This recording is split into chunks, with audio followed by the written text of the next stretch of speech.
Mesdames, Messieurs, bonjour à toutes et à tous. Bienvenue au journal. La Maison de la Culture de Bobo-Dioulasso porte désormais le nom de Monseigneur Anselme Titiama Sanou. Le Burkina rend hommage à cet homme de Dieu et de culture à l'occasion de la fête nationale dont les échos dans les régions continuent de nous parvenir. C'est un projet d'accord qui contente tout le monde. La conférence sur le climat de Paris a finalement abouti à un accord. Pays en développement et pays riches croient trouver leur compte dans le texte présenté ce matin à la COP 21. Les échos de la célébration de la fête nationale continuent de nous parvenir. Boulsa, dans le Namentenga, a abrité la célébration régionale du 11 décembre dans le centre-nord. Au menu de cette journée, une prise d'armes et une cérémonie de décoration qui a intéressé 57 récipiendaires. Paul David Bambara, Ini Janine Kambire. Ils sont venus du San Matenga, du BAM et du Namentenga, les trois provinces de la région du Centre-Nord, pour célébrer ensemble à Boulsa le 55e anniversaire de l'accession à l'indépendance du Burkina Faso. Au total, 57 récipiendaires, dont 2 officiers et 14 chevaliers dans l'ordre du mérite national, 20 chevaliers dans l'ordre du mérite burkinabé, 10 dans l'ordre spécifique et 11 de la médaille des collectivités locales. Les forces armées se sont engagées dernièrement dans le rétablissement des institutions républicaines de la transition et le dénouement était heureux et je crois que la hiérarchie, la nation tout entière a voulu témoigner en tout cas leur satisfaction au corps militaire et paramilitaire. Une distinction comme celle-là, c'est le fruit du travail de toute l'équipe éducation à mon niveau. J'aimerais dédier donc cette médaille à l'ensemble du mouvement syndical du Centre-Nord et à ma famille. En attendant 2016 pour célébrer le 56e anniversaire à Kaya, c'est plein de joie et d'espoir que la région du Centre-Nord a vibré à Boulsa. Étant donné que Kaya 2015 a été reporté, il était de notre devoir de renouer avec ce principe-là et c'est ce qui nous a amenés à Boulsa. À l'instar des autres régions du Burkina, à Boulsa, hommage a été rendu à la jeunesse, une jeunesse à laquelle il est nécessaire, voire impératif, d'assurer un bel avenir. À Gawa, la commémoration du 11 décembre a été marquée par une cérémonie. Ont reçu les médailles dans l'ordre national, l'ordre de mérite et l'ordre d'honneur des collectivités territoriales. Antim Bassolé, Draman Kabore. C'est la colline du pouvoir abritant le gouvernorat du Sud-Ouest qui a accueilli les festivités du 55e anniversaire de l'indépendance du pays des hommes intègres à Gawa. Cérémonie festive au cours de laquelle 53 récipiendaires ont reçu les médailles dans l'ordre national, l'ordre des mérites et les médailles d'honneur des collectivités territoriales en reconnaissance pour leur service rendu à la nation burkinabé. Sentiment de joie et de fierté d'avoir été reconnu par cette distinction. C'est un sentiment de joie, de satisfaction surtout, et de savoir que l'État reconnaît qu'à quelque part j'ai fait aussi un bon travail. Et au-delà de ça, c'est aussi, je trouve que c'est une interpellation de persévérer dans l'effort. 53 récipiendaires dans lesquels on note une absence totale de jeunes, alors que le thème des festivités, c'est jeunesse et avenir du Burkina Faso. La première explication, c'est que d'abord, il faut avoir 15 ans de service pour être récipiendaire au Burkina Faso. Alors, si vous le voulez bien, peut-être qu'il faudrait réétudier ça, puisqu'il y a des cas exceptionnels aussi, où l'on peut décorer quelqu'un par mesure exceptionnelle. Le premier responsable de la région du Sud-Ouest, au nom du président du Faso, a invité l'ensemble des récipiendaires à maintenir le cap pour mériter davantage la confiance de l'administration publique burkinabé, afin que la jeune génération puisse trouver en eux des modèles et des repères pour porter haut le flambeau de l'intégrité, de la loyauté et de l'honnêteté. La commune rurale de Zitenga a abrité les festivités commémoratives du 55e anniversaire de la fête de l'indépendance du plateau central. La sobriété a marqué cette célébration qui a été dominée par la distinction de plusieurs personnalités. 37 récipiendaires ont été distingués au niveau de la région. Kuala Nebie, Yolande Lompo, reportage. Une revue des troupes suivie d'une minute de silence en la mémoire de tous les dévanciers Et nous voilà au cœur de la commémoration du 55e anniversaire de l'indépendance du Burkina Faso dans la région du Plateau central. Pas de défilé. Cette cérémonie a été essentiellement marquée par des décorations. Pour leur promotion dans les différents ordres, qu'ils soient nationaux, de mérite ou spécifiques, au total, 37 récipiendaires ont reçu les félicitations des plus hautes autorités de la localité. On a été honorés. Nous sommes très fiers et nous sommes aussi reconnaissants envers les autorités.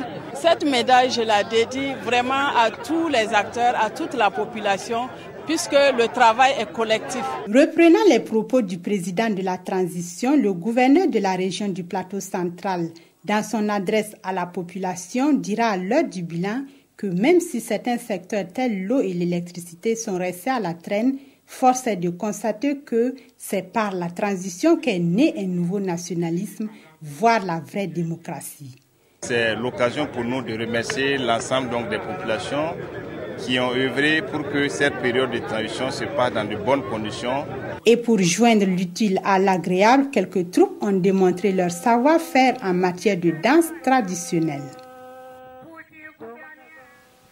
À Bobo-Dioulasso, la célébration du 11 décembre a été marquée notamment par le baptême de la Maison de la Culture. Elle porte désormais le nom de l'évêque émérite de Bobo, Monseigneur Anselme Titiama Sanou. Il s'est réjoui de cette reconnaissance et a estimé que la Maison de la Culture était une maison de paix, une maison de rencontre des cultures. Moumouni Baro. La Maison de la Culture de Bobo-Dioulasso porte désormais, ce jour 11 décembre 2015, le nom d'une illustre personnalité du monde de la culture, Monseigneur Anselme Titiama Sanou. À travers cette reconnaissance pour la cause de la culture, Monseigneur Anselme Titiama se dit comblé et souhaite que ce temple soit un lieu de réconciliation. Cette Maison de la Culture soit maison de la paix, maison de la rencontre des cultures, des religions et maison de la réconciliation, du pardon. 6 autres monuments de la culture burkinabé, à l'image de Drissa Koné, Madou Koné, Drissa Koulida Fourou, Mahama Konaté, Sotigi Kouyaté et Tidiane Koulibaly sont aussi honorés dans cette cérémonie de baptême. Et ces salles portent dorénavant leur nom. Je remercie vraiment le ministère de la Culture d'avoir pensé à Tidiane Koulibaly. On pourrait l'oublier, mais ils ne l'ont pas oublié. Je suis contente. On remercie déjà cette reconnaissance au nom de toute la famille. Cela nous prouve que seul le travail paye. Pour le ministère de la Culture et du Tourisme, cette cérémonie est une manière de rendre hommage à ces artistes qui ont tant apporté au Burkina Faso sur le plan culturel. Lorsque vous avez des personnalités qui ont effectivement marqué cette vie culturelle et artistique de ce pays, il n'est que plus que normal que de pouvoir vraiment les honorer. Cette cérémonie de baptême s'est déroulée en présence de nombreux amoureux de la culture dans une ambiance festive, le tout couronné par une prestation des troupes venues à l'occasion. À la faveur de la célébration de la fête nationale, le gouvernement a demandé à toutes les confessions religieuses de prier pour le pays. Hier, à la cathédrale, à l'église centrale des Assemblées de Dieu et à la grande mosquée de Ouagadougou, des prières ont été dites en présence des autorités burkinabées. Souleymane Sanou, Tanga, Robert Kafando. Une prière pour la nation.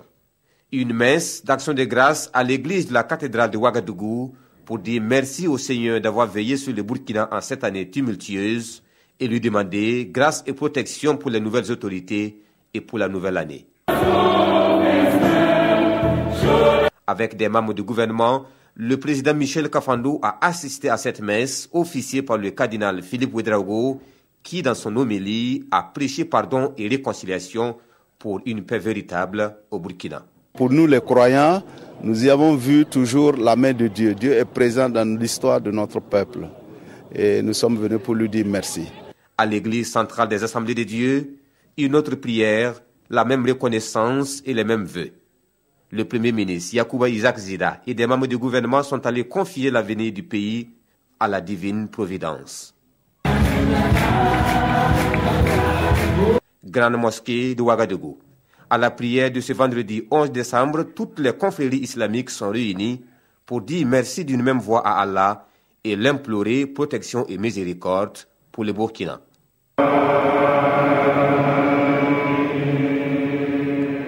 Ces prières d'action de grâce et de protection de toutes les confessions religieuses du pays ont été organisées à la demande du gouvernement de la transition à l'occasion de la célébration du 55e anniversaire de l'indépendance de notre pays. Le concert de l'indépendance, c'est ainsi que s'intitulait le rendez-vous musical d'hier au stade municipal de Ouagadougou. Initié et parrainé par le ministère de la Culture et du Tourisme, ce concert a regroupé la troupe traditionnelle Ganta, l'orchestre des Forces armées nationales et 7 autres artistes musiciens burkinabés. Reportage d'Hilarien Ismaël Dulouma Sirima.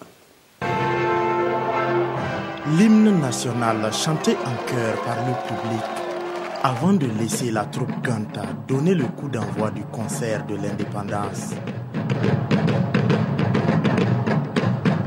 Par la suite, l'orchestre des Forces armées nationales monte sur le podium pour faire un show d'une vingtaine de minutes avec le public du stade municipal.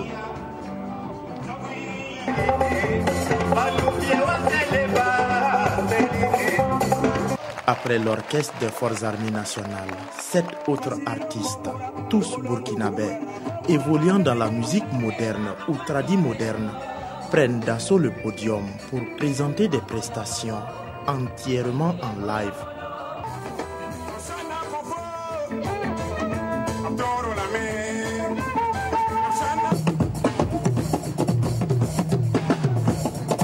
Ce concert, vraiment, c'est pour l'unité du Burkina Faso, encore des Burkinabés, voilà, rassembler davantage encore les Burkinabés, voilà, autour d'une seule cause, voilà, qui est la recherche de la paix, la joie et puis l'amour, la fraternité entre nous. La fin de ce concert, ainsi que celle des autres activités, vient clore la célébration du 11 décembre 2015. À présent, les esprits sont tournés vers Kaya, qui se doit d'être prêt pour le 11 décembre prochain. Et on parle toujours de culture. Le Centre régional pour les arts vivants en Afrique est une institution culturelle mise en place par l'UNESCO et dont le siège est à Bobo-Dioulasso. Le délégué général du CRAV Afrique a été installé dans ses fonctions jeudi dernier. Son institution a pour mission, notamment, d'accompagner les États africains dans la mise en œuvre des différentes conventions de l'UNESCO. Reportage à Bobo-Dioulasso, Karim Iliboudo à Addis Abeba. Nommé en Conseil des ministres du 13 mai 2015, c'est aujourd'hui 10 décembre que Michel Saba prend fonction en tant que délégué général du CERAV Afrique, le Centre régional pour les arts vivants en Afrique.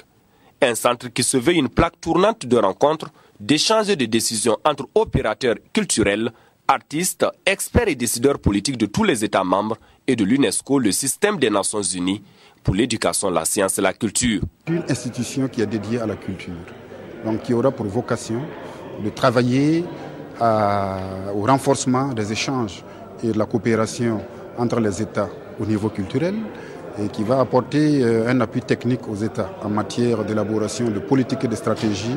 Cette prise de fonction marque également l'opérationnalisation de CERAV Afrique basée ici à Bobo-Dioulasso, capitale culturelle du Burkina Faso. Il s'agit pour nous d'abord de viabiliser l'outil dans lequel nous allons travailler, c'est-à-dire l'infrastructure. Et puis nous allons accueillir au début de l'année 2016 la première session du conseil d'administration qui va nous donner les orientations et qui va valider les propositions que nous allons faire. Le délégué général de CERAV Afrique est un homme averti des questions culturelles et mieux, il s'est entouré de plusieurs compétences en la matière pour l'accomplissement de sa mission. Première retrouvaille publique des responsables de l'Union pour le progrès et le changement UPC depuis les élections du 29 novembre. Le bureau politique national du parti s'est réuni ce matin à Ouagadougou pour faire le bilan de sa participation à ce scrutin. Cette session est aussi consacrée à peaufiner des stratégies en vue des élections municipales. Kosun Koulibaly, Wendata Nathalie Kaore. Les membres du bureau politique national de l'Union pour le progrès et le changement se retrouvent pour la première fois après les élections couplées de fin novembre 2015. Le parti est arrivé en deuxième position, aussi bien à la présidentielle qu'aux législatives. Les points forts et les points faibles qui ont été à l'origine de ces résultats pour l'UPC seront au cœur des échanges. Il y a de quoi quand même faire un petit bilan, et tirer les enseignements et voir dans quelle mesure, qu'est-ce qui a marché, qu'est-ce qui n'a pas marché, pour pouvoir donc nous remettre au travail pour les échéances à venir. Avec 33 députés élus, l'UPC est conscient que des alliances sont nécessaires pour faire passer sa politique à l'Assemblée nationale. Et la question sera évoquée au cours de cette session. Tout le monde sait que l'Assemblée à venir sera certainement une assemblée multicolore. Et donc, il y a lieu de faire probablement donc des alliances, de discuter quelle sera notre position exacte au niveau de cette Assemblée nationale. Il y a de fortes chances que l'UPC est comme allié tout le monde. La porte de l'UPC n'est pas fermée. Le troisième grand point inscrit à l'ordre du jour de cette session de l'UPC est la participation de ce parti aux élections municipales. Ces élections sont prévues dans le premier trimestre de l'année 2016 et les membres du bureau politique national vont identifier ici les stratégies à mettre en œuvre pour que l'UPC ait un meilleur score à ces élections. Rendez-vous annuel respecté pour le comité de pilotage du projet Fonds Enfants. Sa deuxième et dernière session de 2015 s'est tenue jeudi à Ouagadougou. Au menu de discussion, le plan de travail 2016 et le projet de compte-rendu de la première session extraordinaire. Le projet Fonds Enfants œuvre pour la promotion et la protection des droits des enfants. Moussa Ouedraogo Mounina Kiri. 2 dossiers sont à l'ordre du jour de cette deuxième et dernière session ordinaire de l'année 2015 du comité de pilotage du projet Fonds Enfants. Il s'agit du compte rendu de la session extraordinaire de juillet dernier et du plan de travail et du budget annuel 2016. 2 documents qui seront examinés et adoptés au cours de cette session. Nous sommes là pour la tenue donc la deuxième session ordinaire du projet Fonds Enfants phase 4 et nous sommes là ce matin donc pour examiner donc les programmes d'activité donc de l'année 2016. Il faut dire que le projet Fonds Enfants contribue énormément donc au développement et c'est un projet qui intervient donc dans 2 régions, notamment la région du Sud-Ouest et la région donc de l'Est. Le projet Fonds Enfants qui a démarré ses activités en 2005 est à sa 4e phase. 10 ans après, le comité de pilotage note des avancées. Il y a déjà un changement au niveau du discours. Maintenant, si tu parles droit de l'enfant, les gens ne rejettent pas systématiquement. Ils essaient de comprendre comment faire pour mieux appliquer ces droits. Le changement du discours est suivi par des actions concrètes pour mettre en œuvre ces droits de l'enfant, notamment au niveau de la scolarisation, la formation professionnelle et bien d'autres aspects. Le projet Fonds Enfants accompagne les collectivités territoriales dans la lutte contre la traite et l'exploitation des enfants. Il est le fruit d'une coopération entre la République fédérale d'Allemagne et le Burkina. La gestion des ressources naturelles dans la région de l'Est décriée par une coalition dite populaire. Cette coalition animait un point de presse à Fada Ngourma pour dénoncer l'exploitation actuelle des ressources naturelles dans cette partie du Burkina. Il s'agit surtout de l'exploitation minière. Reportage Roger Bebamba, Nazé Diakalia Ouattara. La coalition populaire de Gouloumou réclame le retrait des concessionnaires exploitant les ressources naturelles de la région de l'Est. Elle dénonce un laxisme dans la gestion des ressources fauniques et touristiques. Il y a par exemple des zones qui sont gérées par certaines personnes non officiellement, qui n'ont pas été attribuées officiellement par les conseils de ministres ou bien par une institution qui est accréditée. Nous avons par exemple ceux qui ont plusieurs zones qu'ils gèrent. La coalition décèle ainsi la violation des codes miniers et forestiers par les concessionnaires. Et les animateurs de ce point de presse se disent révoltés contre le fait que les ressources ne bénéficient pas aux populations riveraines. 5 milliards, c'est le flux financier dans la caisse de l'État pour les exploitations fauniques, l'activité touristique. Mais qu'est-ce qui revient aux populations? Pas d'infrastructures, par exemple, réalisées sur les lieux, comme les écoles, comme les CSPS, comme les fourrages. L'autre fait qui provoque la colère de la coalition du Gouloumou pour la conservation des ressources naturelles est les conditions de travail des employés des différentes concessions.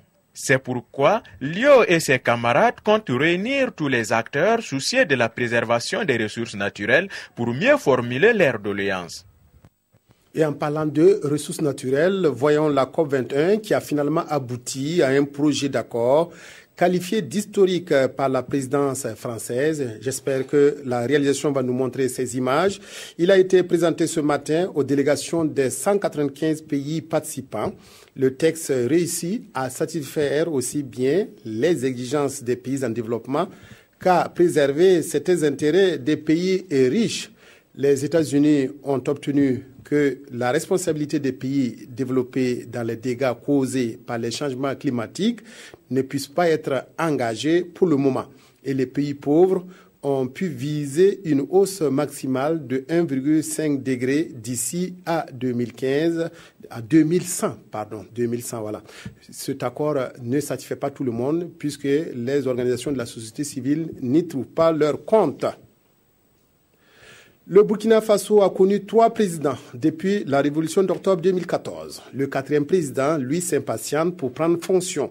C'est l'un des sujets abordés par les hebdomadaires de cette semaine qui reviennent sur l'élection de Roch-Marc Christian Kaboré à la présidence du Faso. Pour certains, cette élection n'est pas une surprise, quand d'autres estiment que le casting des hommes reste le plus important. Abdoul Rasmane Zongo.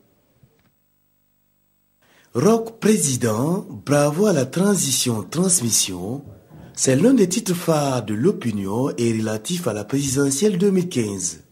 Cette victoire de Roch n'est pas une surprise selon l'hebdomadaire, c'est une victoire liée à la collision entre les nouvelles autorités qui s'apprêtent à prendre service et leurs prédécesseurs qui ont préparé le terrain. L'hebdomadaire conclut, la transition a été rebaptisée transmission. Gigi, le journal satirique, lui remarque plutôt que le Burkina Faso depuis octobre 2014 a connu 3 présidents et le 4e s'impatiente.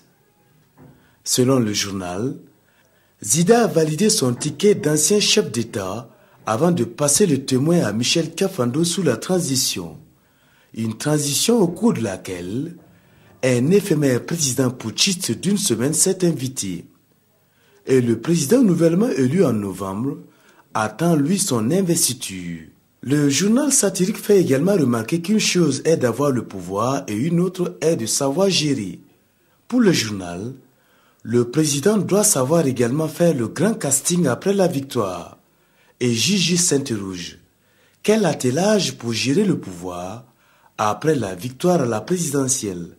Sur ce sujet, l'opinion titre entre alliance et compromission. Fin de cette édition. Merci de l'avoir suivi. Excellent après-midi en compagnie de votre chaîne préférée.